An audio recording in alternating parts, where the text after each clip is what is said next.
this is because we can't welcome guests into our sukkah as we have every year. We are welcoming five Ushpizin over the next few days to be our guests in our virtual sukkah. And today is Rabbi Emeritus of Sinai Temple, Tzvi Dershowitz. Rabbi Dershowitz. Shalom, shalom, shalom. Shalom, Chag Sameach. Chag Sameach, Modim L'Simcha. We are going to get started. Welcome to our virtual sukkah. Why don't we start with a question on where are you from? Where am I from? Well, I was born in the city of Brno in Czechoslovakia. That was the second largest city next to Prague. And but more than that, I'm from an unusual, very, very wonderful family.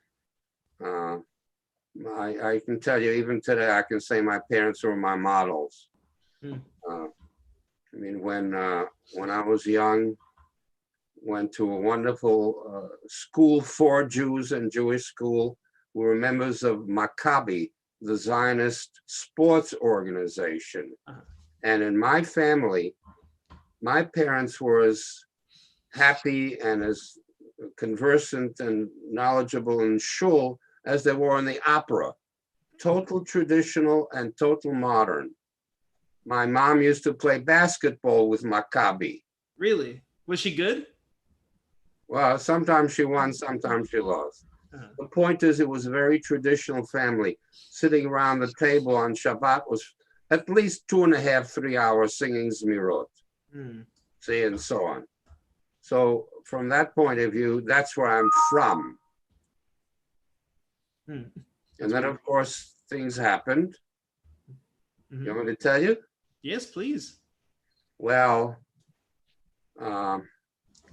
when Hitler, Yamach Shemo, came around, he took over Sudetenland, which is part of Czechoslovakia, just on the edge of where I was living. So we're conscious of it, but so what? But the interesting thing is, you see, we were in my family is very well-to-do, 2 maids in the house. At one point, my parents fired both maids.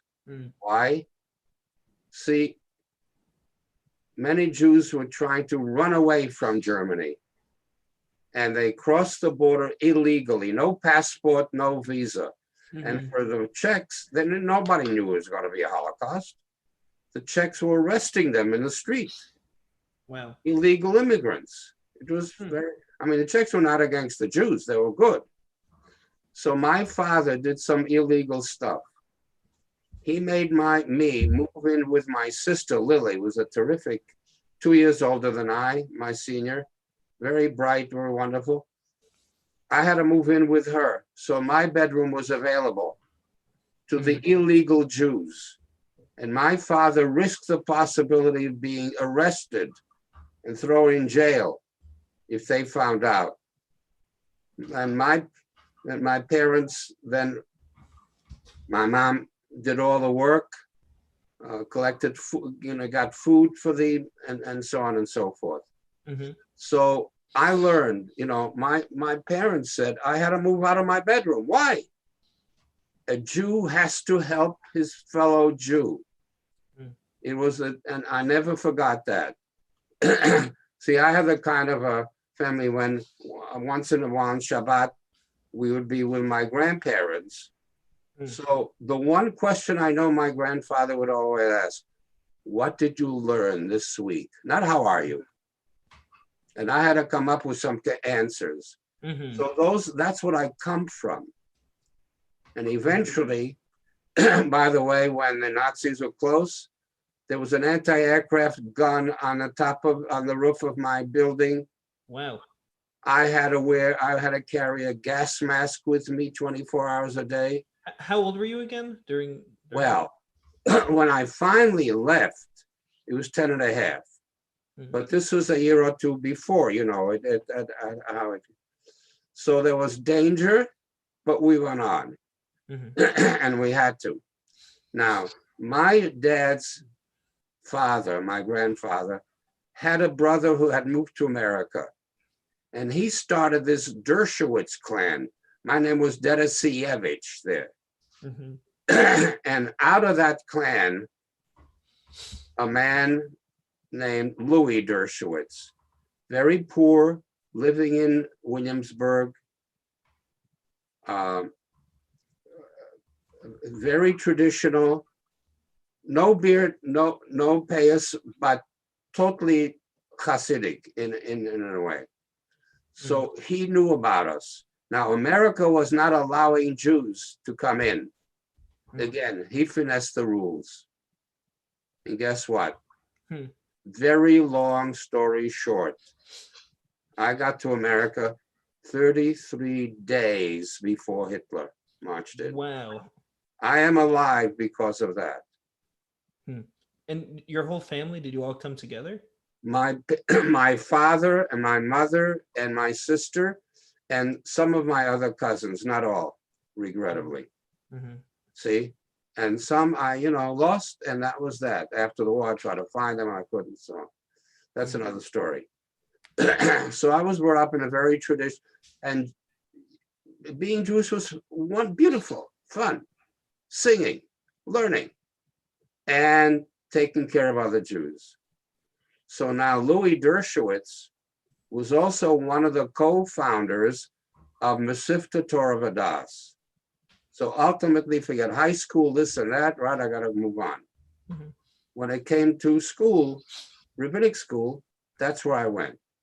So that was a rabbinical school that he started? Well, it's a yeshiva, it's a Mesivta, including study for the rabbinate. And it wasn't only, it was just a Mesivta. It's in Brooklyn. Is it still there? Yeah, sure. Yeah, but I want to move on. Before we move on, I just want to say we are getting some chats from Facebook, and you have a few people just saying hi to you. Thank you. Renee Siegel says, regards to Rabbi Dershowitz. You married them and helped her husband figure out their baby's name, who he named after 4 different people, and you officiated. Renee says hi. And also Farideh Ebriani says, good to see you, Rabbi Dershowitz. We miss you. Chag Sameach. Well, thank you. So anybody wants to not going to shul, not being able to say, everybody miss it. Yeah. In any event, then see, when I was here in the States, and by the way, my parents, they just started life all over again. They came with nothing. No, they had to leave everything behind. And what did they do in Czechoslovakia? Well, my father was in business, in the textile business, and he had a store and made, He also owned a house and building in Vienna, which of course we never got back. Even after the war, they told him, "What are you talking about? You didn't pay taxes all this time. We took it away from you." And the Austrians never allowed my sister and I to have it. If I would have had it, I would have been a millionaire. Well, that's another story. But let's go back to this. Sure. So I became very, very involved in the Zionist movement here, youth movement. At that time, it was Young Judea. At that time, it was Masada, which was the young men's Zionist organization. There was a group known as Plugat Aliyah. Those of us who were going to go to Palestine, remember, no Israel. We started training. There was a Hachshara here, everything. Long story. But I also was involved in something else, which I usually don't like to talk about. I think it's time. I was involved in some illegal stuff. For example, getting arms to the Haganah in Palestine. America didn't allow it. I can't go into the story how we did it, but I was totally involved in the Zionist movement in many ways. School was secondary, see? And so this must have been your early teens. That's correct. Not early teens. It was 17, 18, 16s, 17, 18. Did your parents know, about your work with the Haganah? Well, they, I'll tell you one story. One of the guns that was brought to me secretly by someone. That person also brought a grenade. And what do I do with a hand grenade? So I had to tell my mom. We don't own any cars. So my mother put that hand grenade in her pocketbook, and we took a trolley car to Prospect Park. And in Prospect Park, there's a lake. That hand grenade is still at the bottom of the lake today. Yikes. So that's when they found out. Okay. They trusted me. Yeah. In any event, in 1940, after the state, and remember, totally involved, the Sochnut, the Jewish agency, developed a program in Israel, called Machon LeMadrichei Chutz La'aretz, a place where we train people to work outside of Israel on behalf of Israel. I was one of 120 young people from 17 different countries who spent in Israel 1949 and 50. Came back. Long story short, when I came back, when I was 22 years old, the Zionist organization asked me to become a camp director at age 22. Young Judea in Winnipeg, Canada. I was going to school, got my rabbinic ordination on the side. Then after that, the Zionist Youth Commission asked me to have to develop a new camp, Zionist camp in upstate New York, Camp Solel. I needed staff. So I went to my friends in the seminary. People called me. I needed to know somebody. I had to hire people who spoke Hebrew, who knew arts and crafts, who knew drama, who knew how to play ping pong. You were building this from scratch. Yeah, yes. There was one of the many people, I was living with my parents, one of the many people who called was a girl named Gittel Russikov. And I interviewed her on the phone first. If she didn't have all these, I didn't want to interview her personally, waste time. And I said to myself after I talked with her, boy, oh boy, if she's not ugly, that's the one I want to marry. Before I met her, I interviewed her. That's Tova, Gittel Tova. That's how we met. We met ideologically. We believe, and we worked for 2 years. Tell me, would you ever send your child to a camp that never existed before? I would need to really trust the director. Well, so Tova and I used to run around Ithaca, New York, all these little places in New York, upstate New York, convincing rabbis, convincing parents. And we ran the camp and we made it. Wow. Then, no. After that, it's a long story. We got married. See, I married somebody who ideologically totally in sync with me. She's beautiful also, and totally passionate about Yiddishkeit, about Zionism, about youth work. She was at the seminary. She started the seminary, the Teachers Institute. See, so certainly there was so after that, there was a place called Herzl Camp in the Twin Cities. They heard about me, so then I moved and eventually to St. Paul and directed Herzl Camp. I doubled the size of the camp. Wow. Physically and a number of kids. And changed it all around. I mean, I was with the Temple of Aaron in St. Paul during the year, but camp director in the summertime. All the time with you working with youth and with education and all of that. Then Shlomo Bardin, Dr. Shlomo Bardin of Brandeis, knew about me. Long story, he called me. He offered me a job on the phone. At first, I didn't want to do it. Why didn't you want to do it? Well, because, I was settled there. I was settled in St. Paul. I was doing well. But then I realized the weather difference. Right. So I came I came to California, and Tova and I, with our 4 kids by then, Uh-huh. lived on the campgrounds for 2 years. We sacrificed social life. I worked day and night, Wow. did the weekend institutes with Shlomo. I was director of Camp Alonim. Hmm. I don't know if you know about that. Sure. Yeah, yeah. And then came Max Helfman. I'm sorry, Max Vorspan. Mm-hmm. Somebody told him I came from St. Paul. Long story short, Ramah Mm-hmm. said, we'd like you to come with us. Wait, Rabbi Dershowitz, there are so many people writing to say hi to you. I just want to read it, and then we'll Okay, start. good. I'd like to hear it. Daniel Garcia Rodriguez says shalom. Randy Greenberg says we miss seeing you on Shabbat. Thank Thanks you. for sharing your stories.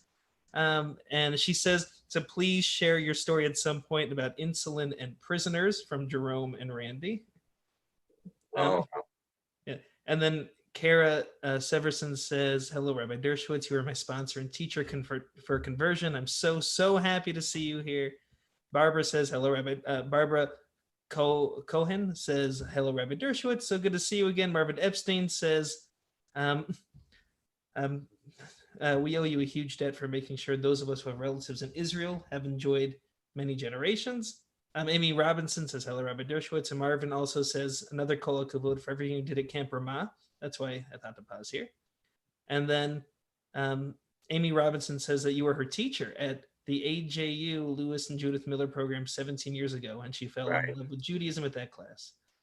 I just wanted to make sure to acknowledge them. And Wow. Well, it's, yeah. they made my day. Hmm. I feel good. Okay, so we were Not just only remember me, but want to say hello. yeah. In any event, I came to Camp Ramah. I mean, Mm. it's a long story. 8 years in St. Paul, 2 years at Brandeis. And at Ramah, one of the things that they wanted me to do was to develop the weekend institutes. It was only a summer camp then, see? So the weekends were Hebrew school kids for the weekend at camp and so on and so forth. I heard about a place at that time named Sinai Temple, among many other things. Mhm. So, wow, I heard it was a big place. So I made an appointment with the rabbi of Sinai Temple, Hillel Silverman. He said, I'll give you 30 minutes. Within 5 minutes, Hillel said, yes, our men's club is going to have a weekend at Ramah. This is the old Ramah camp, by the way. Mhm. And it took about 6 months, to put it all together. Mhm. And of course, it was very exciting. The men from men's club came to Ramah. Hillel Silverman came and I was there. Now, I can't tell you how a little thing changes my life. Rabbi Silverman, wonderful, brilliant, and dear friend turned out to be, had a sore throat. And he had a difficulty speaking, conducting the tefillot, the lectures. So I stepped in. Not very much prepared, not prepared. At the end of the weekend, Hillel Silverman said, you got to work for me. That's how I came to Sinai. Wow. However, there was a problem. We were just in the process of building the new camp, and I was the staff person responsible for finding the area and building it, just on the staff level.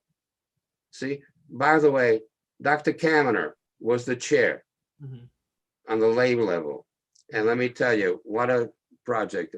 So Hillel Silverman waited for about a year until we finished the camp. I was not going to leave. He must have been very excited to bring you on to wait a year.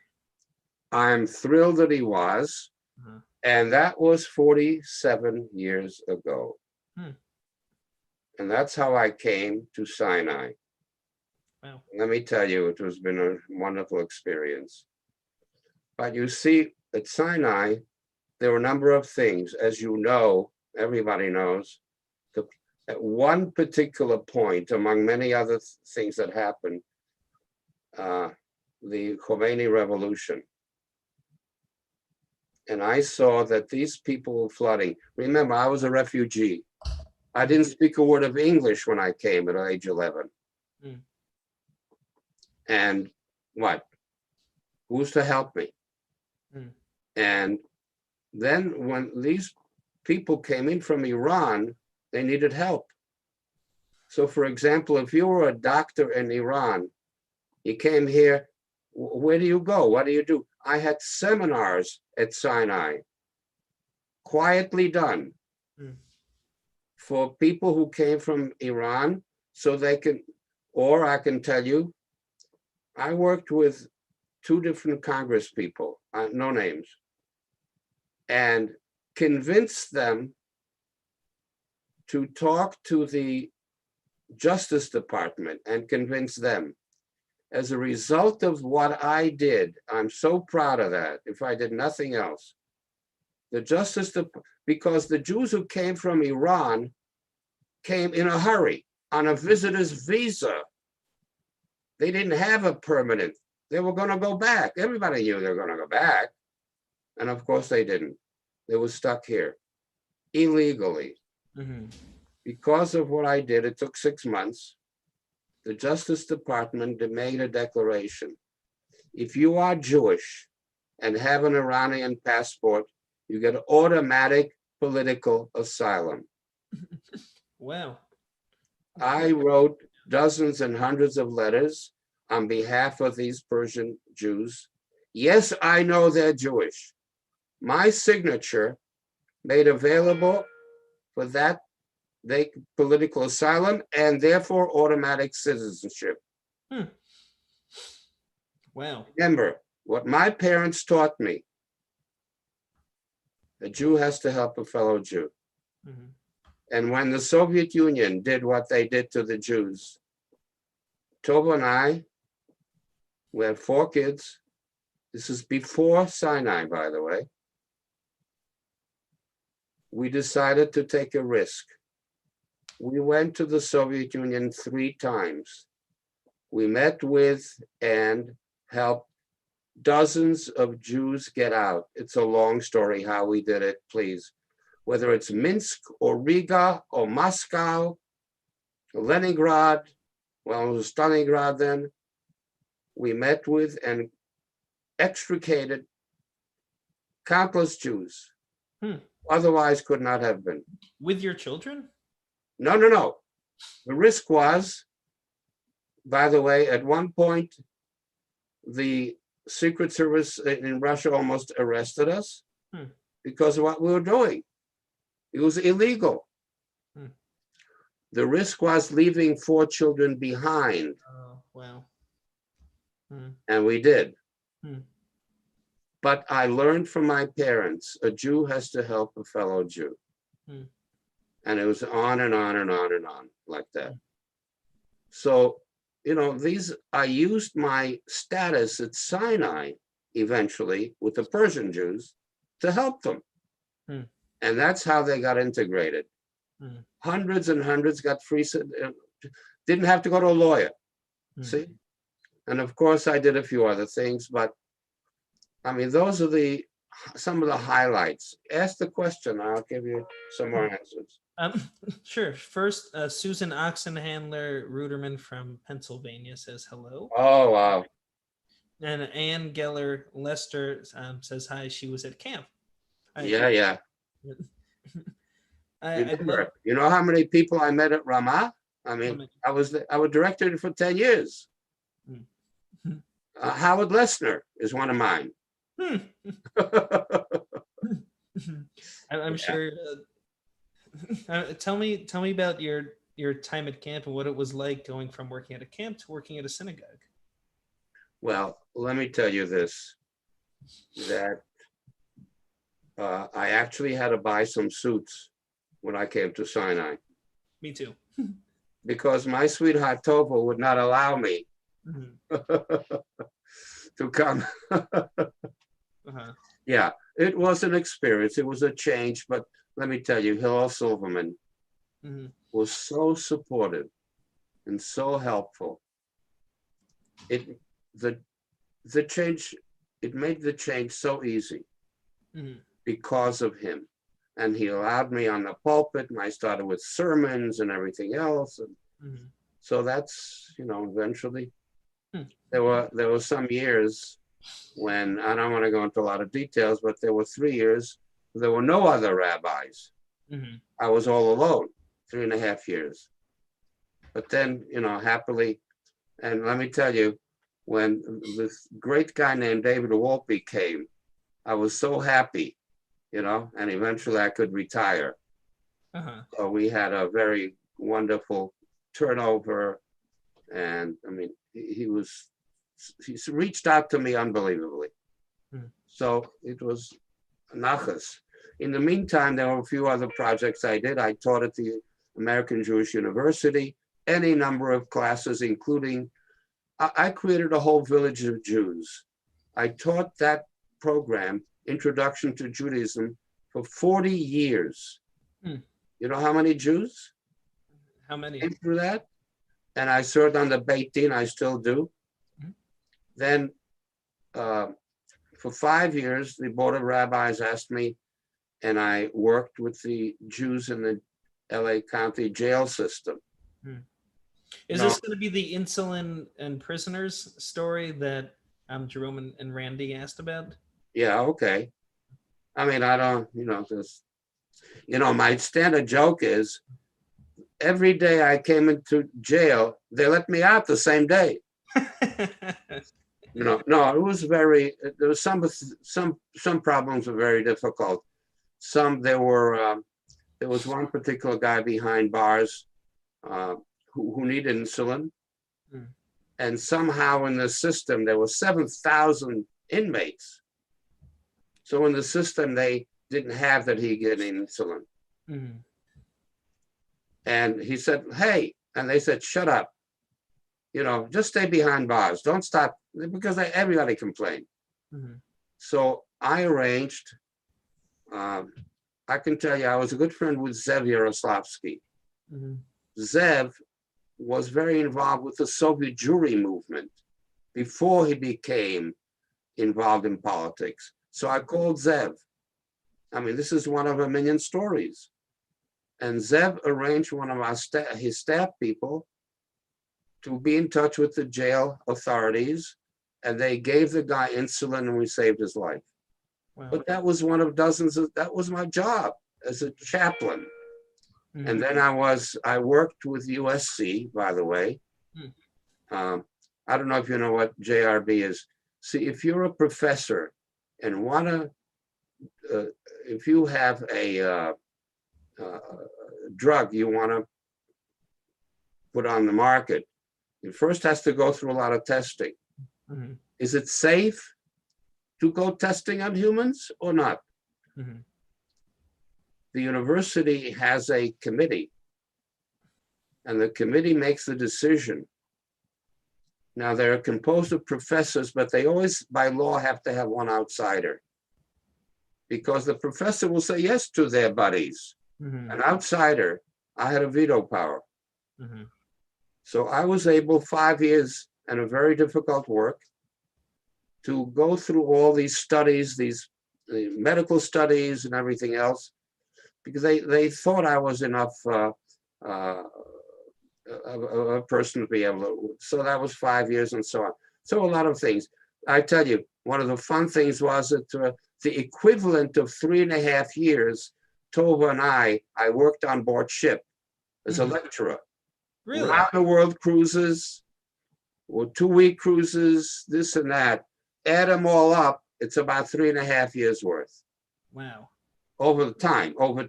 And you would be a rabbi? I was the rabbi, but also on the world cruises, they want me to lecture to the whole ship, because I had to do a lot of research.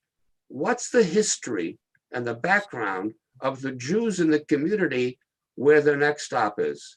I had to research everybody. Wow. See, all over the world. And I had to I used to have more non-Jews than Jews come to those. lectures on board ship. So that was 3.5 years, 5 years in jail, 5 years. Wait, I I was can't. also chaplain in the UCLA hospital system, well, those are the little things. Hmm.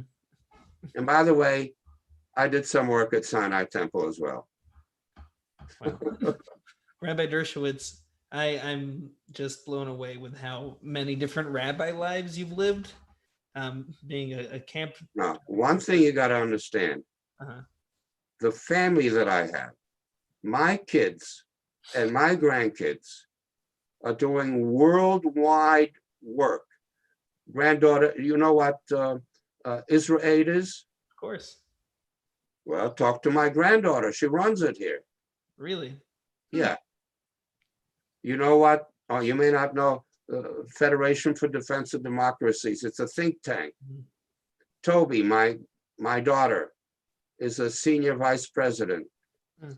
Do you know the story of what happened to the Jews in Argentina, the blowing up of she was the one who found the person who has the information, brought him to America, introduced him to Congress. That was one of 50 things that she did. Hmm. That's the kind of kids I have. And on and on and on, by the way. I mean, I don't want to show off. My parents had moved to Israel. Mm-hmm. When after I got married. Why stay here anymore? My one daughter is in Israel, and I have a whole family in Israel. And my daughter in Israel is with Ono Academic College, which deals. You don't know about it here, but it's 22,000 students. Wow. And so on and so on. So my mishpacha is terrific. You have a lot to be proud of, and it makes sense that they would grow up to have these kind of. Every one of my kids automatically spoke Hebrew by the time they got to Hebrew school, because Tova and I at home would just speak Hebrew. Why wait for Hebrew school? I mean, you understand the kind of like it's part of our lives. Yeah. Wow. Well, Rabbi Dershowitz, before we sign off, any call to action for Jews today? It sounds like you having gone through a life standing up for Jews in need. I'd love to know your thoughts about the Jewish world today and what you think we can do to improve it. Well, I can tell you this. I sincerely believe that those Jews who have, I'll say, second thoughts about Israel ought to really rethink themselves.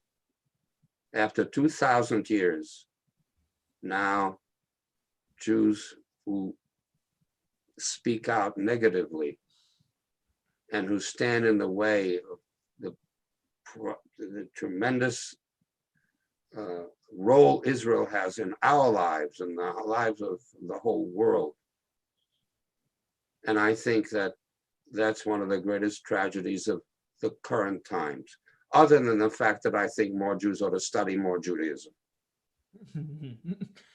Thank you so much, Rabbi Dershowitz, for joining us, for being our Ushpiz tonight, our guest in our sukkah.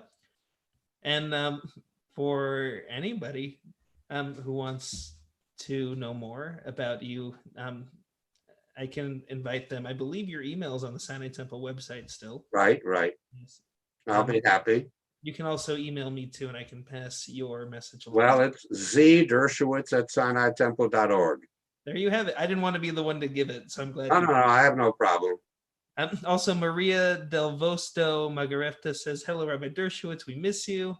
And Randy and Jerome, it was great to see you guys in the sukkah too. And anybody we do have signups to come in person to the sukkah for our Sinai Temple members this week.